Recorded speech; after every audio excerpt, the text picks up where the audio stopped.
السلام علیکم ورحمۃ اللہ وبرکاتہ۔ کتاب مکاشفۃ القلوب، باب 17واں، امانت اور توبہ۔ فضیلت درود و پاک۔ حضرت محمد بن منکدر رحمۃ اللہ تعالیٰ علیہ اپنے والد سے روایت کرتے ہیں کہ حضرت سفیان ثوری رحمۃ اللہ تعالیٰ علیہ نے طواف کعبہ کرتے ہوئے ایک ایسے جوان کو دیکھا جو قدم قدم پر درود شریف پڑھ رہا تھا۔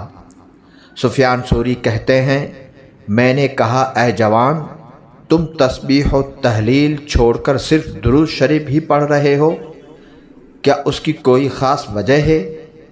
جوان نے پوچھا، آپ کون ہیں؟ میں نے جواب دیا، سفیان ثوری۔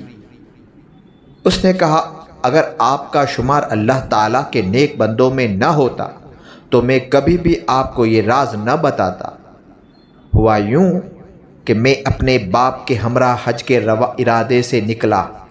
راستے میں ایک جگہ میرا باپ سخت بیمار ہو گیا۔ میں نے بہت کوشش کی مگر اسے موت سے نہ بچا سکا۔ موت کے بعد ان کا چہرہ سیاہ ہو گیا۔ میں نے انا للہ و انا الیہ راجعون پڑھا اور ان کا چہرہ ڈھک دیا۔ اسی غم کی کیفیت میں میری آنکھیں بوجھل ہو گئیں اور مجھے نیند آ گئی۔ خواب میں نے ایک ایسے حسین کو دیکھا جو حسن میں بے مثال تھا۔ اس کا لباس نفاست کا آئینہ دار تھا اور اس کے وجود مسعود سے خوشبو کی لپٹیں اٹھ رہی تھیں۔ وہ نازک خرامی کے ساتھ آیا اور میرے باپ کے چہرے سے کپڑا ہٹا کر ہاتھ سے چہرے کی طرف اشارہ کیا۔ میرے باپ کا چہرہ سفید ہو گیا۔ جب وہ واپس تشریف لے جانے لگے تو میں نے دامن تھام کر عرض کی، اللہ تعالیٰ نے آپ کے طفیل اس غریب الوطن میں میرے باپ کی آبرو رکھ لی۔ آپ کون ہیں؟ انہوں نے فرمایا، تم مجھے نہیں پہچانتے، میں صاحب قرآن اللہ کا نبی محمد مصطفیٰ صلی اللہ تعالیٰ علیہ وسلم ہوں۔ تیرا باپ اگرچہ بہت گنہگار تھا مگر مجھ پر کثرت سے درود بھیجتا تھا۔ جب اس پر مصیبت نازل ہو گئی تو اس نے مجھ سے مدد طلب کی اور میں ہر اس شخص کا جو مجھ پر کثرت سے درود بھیجتا ہے فریاد رس ہوں۔ جوان نے کہا، اس کے بعد اچانک میری آنکھ کھل گئی۔ میں نے دیکھا میرے باپ کا چہرہ سفید ہو چکا تھا۔ حضرت عمر بن دینار رحمۃ اللہ تعالیٰ علیہ ابو جعفر رحمۃ اللہ تعالیٰ علیہ سے روایت کرتے ہیں کہ حضور صلی اللہ تعالیٰ علیہ وسلم نے فرمایا، جو پر درود بھیجنا بھول گیا اس نے جنت کا راستہ کھو دیا۔ امانت کی تعریف۔ امانت امن سے ماخوذ ہے اور کوئی شخص حق کو چھوڑ کر مامون نہیں رہتا۔ امانت کی ضد خیانت ہے جو خون سے مشتق ہے، جس کا معنی ہے کم کرنا، یعنی جب تم کسی چیز میں خیانت کرو گے تو اس میں کمی واقع ہو جائے گی۔ امانت کے بارے میں ارشاد نبوی ہے۔ حضور صلی اللہ تعالیٰ علیہ وسلم کا ارشاد ہے کہ دھوکہ، فریب اور خیانت جہنمیوں کا شیوا ہے۔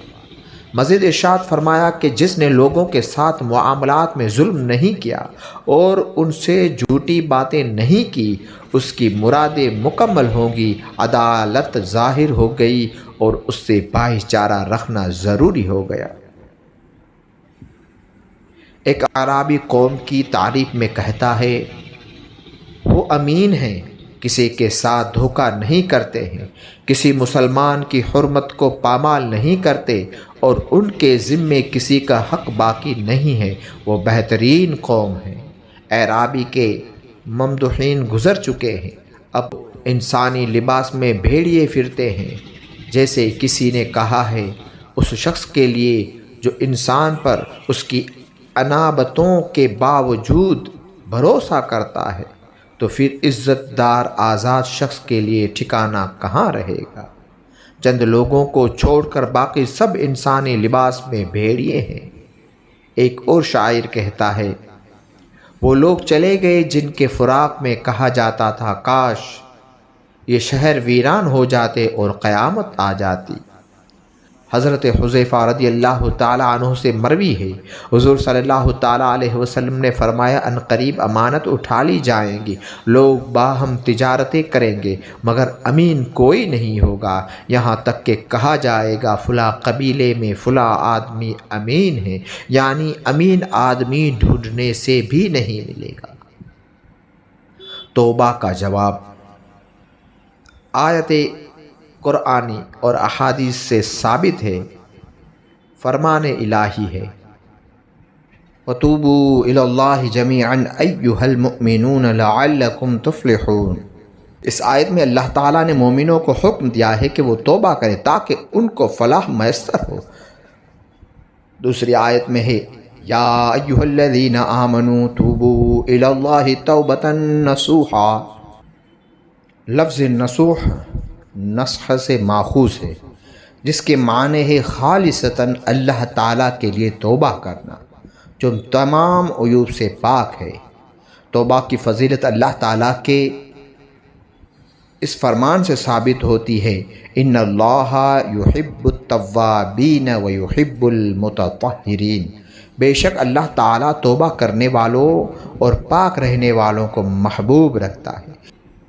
فرمان نبوی ہے کہ رحمت خداوندی کو اس انسان کی توجہ سے زیادہ مسرت ہوتی ہے جو ہلاکت خیز زمین میں اپنی سواری پر کھانے پینے کا سامان لادے سفر کر رہا ہو اور وہاں آرام کی غرض سے رک جائے، وہ سر رکھے تو اسے نیند آ جائے، جب سو کر اٹھے تو اس کی سواری ماں سامان کے غائب ہو اور وہ اس کی جستجو میں نکلے، یہاں تک کہ شدت گرمی اور پیاس سے بدحال ہو کر اسی جگہ واپس آ جائے جہاں وہ پہلے سویا تھا، اور موت کے انتظار میں اپنے بازو کا تکیہ بنا کر لیٹ جائے۔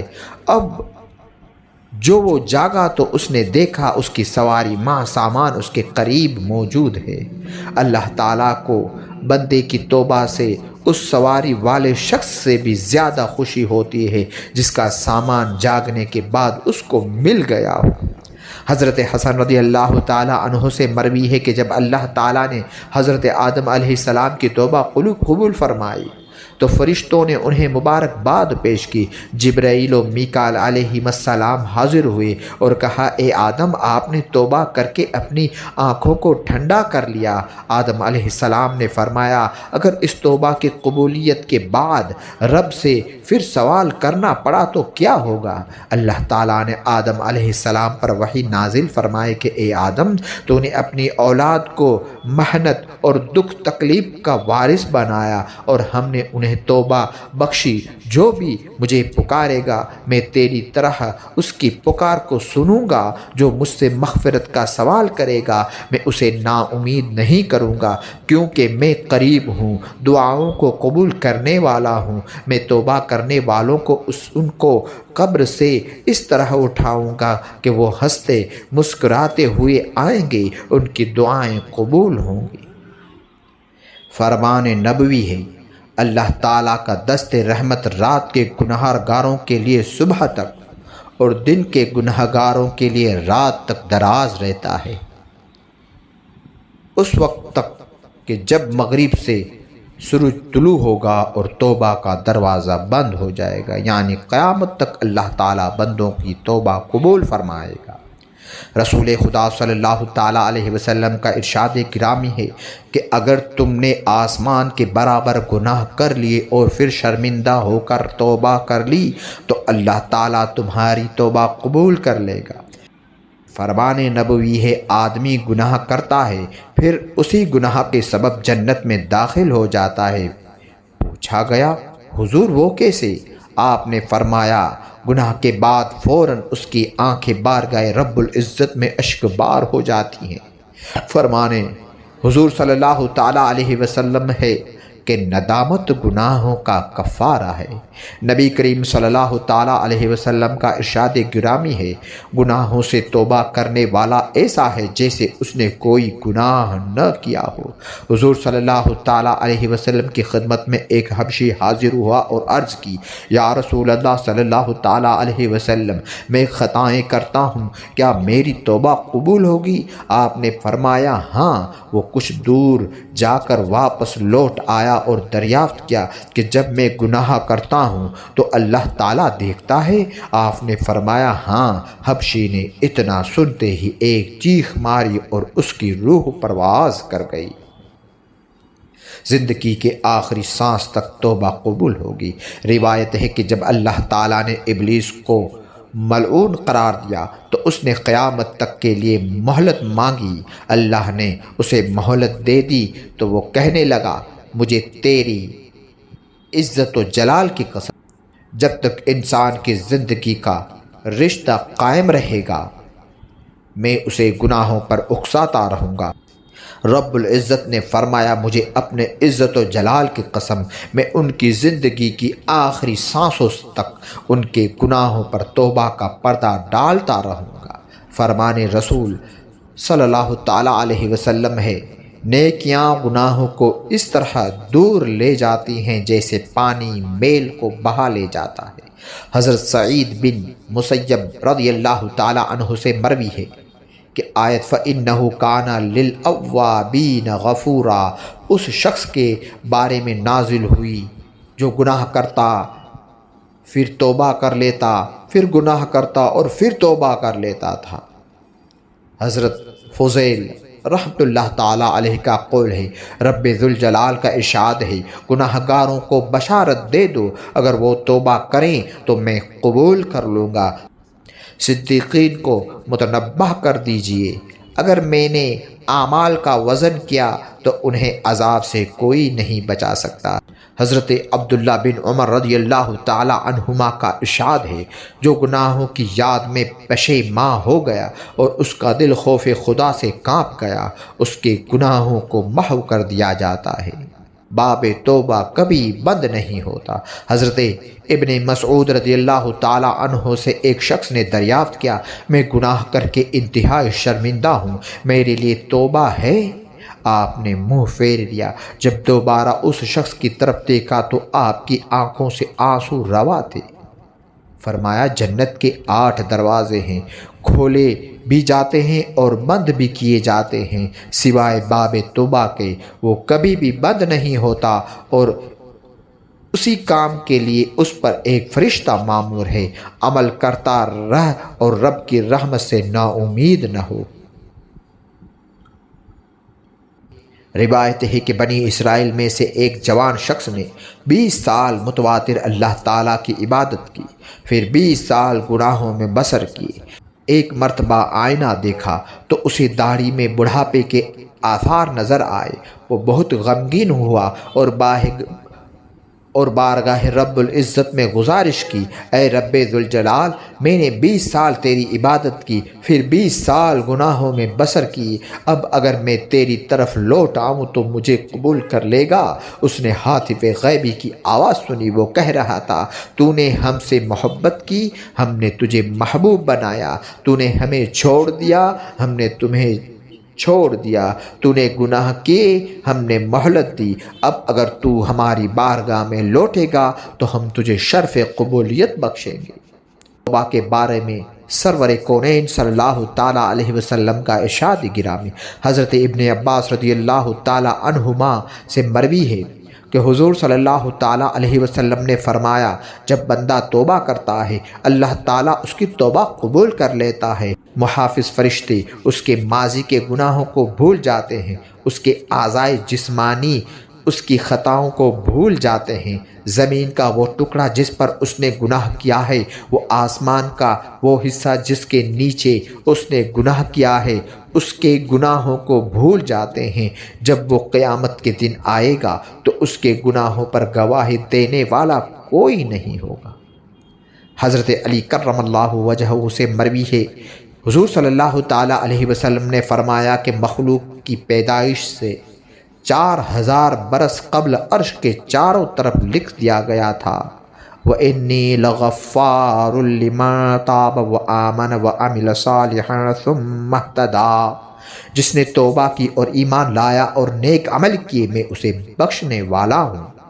صغیرہ اور کبیرہ تمام گناہوں سے توبہ فرض عین ہے، کیونکہ صغیرہ گناہوں پر اصرار انہیں کبیرہ گناہ بنا دیتا ہے۔ فرمان الہی ہے والذین اذا فعلوا فاحشۃ او ظلموا انفسهم۔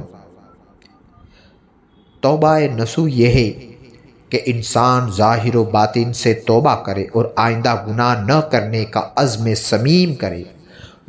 جو شخص ظاہر طور پر توبہ کرتا ہے اس کی مثال ایسے مردار کی ہے جس پر ریشم و کم خواب کی چادریں ڈال دی گئی ہوں اور لوگ اسے حیرت و استعجاب سے دیکھ رہے ہوں۔ جب اس سے چادریں ہٹا لی جائیں تو لوگ منہ پھیر کر چلے جائیں۔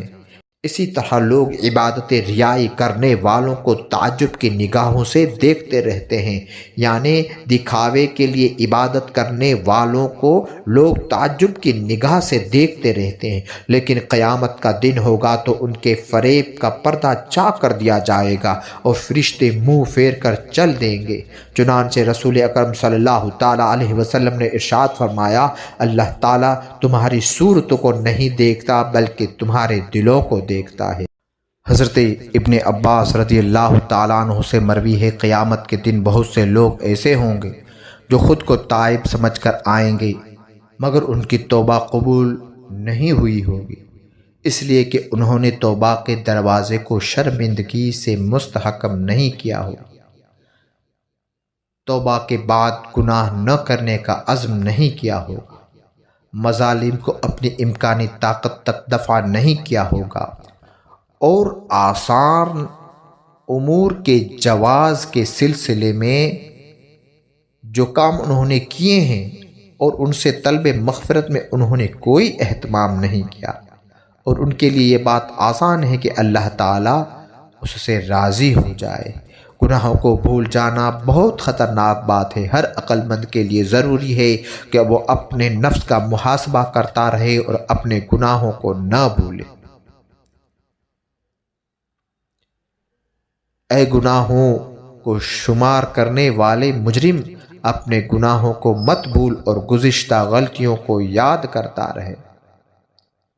موت سے پہلے اللہ تعالیٰ کی طرف رجوع کر لے، گناہوں سے رک جا اور غلطیوں کا اعتراف کر لے۔ فقیہ ابو لیث رحمۃ اللہ تعالیٰ علیہ سے مروی ہے، حضرت عمر رضی اللہ تعالیٰ عنہ ایک مرتبہ حضور صلی اللہ تعالیٰ علیہ وسلم کی خدمت میں روتے ہوئے حاضر ہوئے۔ آپ نے فرمایا کہ اے عمر کیوں روتے ہو؟ عرض کی حضور دروازے پر کھڑے ہوئے جوان کی گریہ و زاری نے میرا جگر جلا دیا ہے۔ آپ صلی اللہ تعالیٰ علیہ وسلم نے فرمایا اسے اندر بلاؤ۔ جب جوان حاضر خدمت ہوا تو آپ صلی اللہ تعالیٰ علیہ وسلم نے پوچھا، اے جوان تم کس لیے رو رہے ہو؟ عرض کی حضور میں اپنے گناہوں کی کثرت اور رب ذوالجلال کی ناراضگی کے خوف سے رو رہا ہوں۔ آپ نے پوچھا کیا تو نے شرک کیا ہے؟ کہا نہیں یا رسول اللہ صلی اللہ تعالیٰ علیہ وسلم، کیا تو نے کسی کو ناحق قتل کیا ہے؟ آپ نے دوبارہ پوچھا۔ عرض کیا نہیں یا رسول اللہ صلی اللہ تعالیٰ علیہ وسلم۔ آپ نے ارشاد فرمایا اگر تیرے گناہ 7 آسمانوں، زمینوں اور پہاڑ کے برابر ہوں تب بھی اللہ تعالیٰ اپنی رحمت سے بخش دے گا۔ جوان بولا یا رسول اللہ صلی اللہ تعالیٰ علیہ وسلم میرا گناہ ان سے بھی بڑا ہے۔ آپ نے فرمایا تیرا گناہ بڑا ہے یا کرسی؟ عرض کی میرا گناہ۔ آپ نے فرمایا تیرا گناہ بڑا ہے یا عرش الہی؟ عرض کی میرا گناہ۔ آپ نے فرمایا تیرا گناہ بڑا ہے یا رب ذوالجلال؟ عرض کی رب ذوالجلال بہت عظیم ہے۔ حضور صلی اللہ تعالیٰ علیہ وسلم نے فرمایا بلا شبہ جرم عظیم کو رب عظیم ہی معاف فرماتا ہے۔ پھر آپ نے فرمایا تم مجھے اپنا گناہ تو بتاؤ۔ عرض کی حضور مجھے آپ کے سامنے عرض کرتے ہوئے شرم آتی ہے۔ آپ نے فرمایا کوئی بات نہیں، تم بتلاؤ۔ عرض کی حضور میں 7 سال سے کفن چوری کر رہا ہوں۔ انصار کی ایک لڑکی فوت ہو گئی تو میں اس کا کفن چرانے جا پہنچا۔ میں نے قبر کو کھود کر کفن لے لیا اور چل پڑا۔ کچھ ہی دور گیا تھا کہ مجھ پر شیطان غالب آ گیا اور میں الٹے قدم واپس پہنچا اور لڑکی سے بدکاری کی۔ میں گناہ کر کے بھی چند ہی قدم چلا تھا کہ لڑکی کھڑی ہو گئی اور کہنے لگی، اے جوان، خدا تجھے غارت کرے، تجھے اس نگہباں کا خوف نہیں آیا جو ہر مظلوم کو ظالم سے اس کا حق دلاتا ہے؟ تو نے مجھے مردوں کی جماعت سے برہنہ کر دیا اور دربار خداوندی میں ناپاک کر دیا۔ حضور صلی اللہ تعالیٰ علیہ وسلم نے جب یہ سنا تو فرمایا، دور ہو جا اے بدبخت، تو نار جہنم کا مستحق ہے۔ جوان وہاں سے روتا ہوا اور اللہ تعالیٰ سے استغفار کرتا ہوا نکل گیا۔ جب اسی حالت میں 40 دن گزر گئے تو اس نے آسمان کی طرف نگاہ کی اور کہا، اے محمد و آدم و ابراہیم کے رب، اگر تو نے میرے گناہ کو بخش دیا ہے تو حضور صلی اللہ تعالیٰ علیہ وسلم اور آپ کے صحابہ کو مطلع فرما، وگرنہ آسمان سے آگ بھیج کر مجھے جلا دے اور جہنم کے عذاب سے بچا دے۔ اسی وقت جبریل علیہ السلام آپ کی خدمت میں حاضر ہوا اور کہا، آپ کا رب آپ کو سلام کہتا ہے اور پوچھتا ہے کہ مخلوق کو تم نے پیدا کیا ہے؟ آپ نے فرمایا، نہیں، بلکہ مجھے اور تمام مخلوق کو اللہ نے پیدا کیا ہے اور اسی نے رزق دیا ہے۔ تب جبرائیل نے کہا، اللہ تعالیٰ فرماتا ہے، میں نے جوان کی توبہ قبول کر لی ہے۔ پس حضور صلی اللہ تعالیٰ علیہ وسلم نے جوان کو بلا کر اسے توبہ کی قبولیت کا مژدہ سنایا۔ ایک درد انگیز توبہ۔ حضرت موسیٰ علیہ السلام کے زمانے میں ایک شخص ایسا تھا جو اپنی توبہ پر کبھی قائم نہیں رہتا تھا۔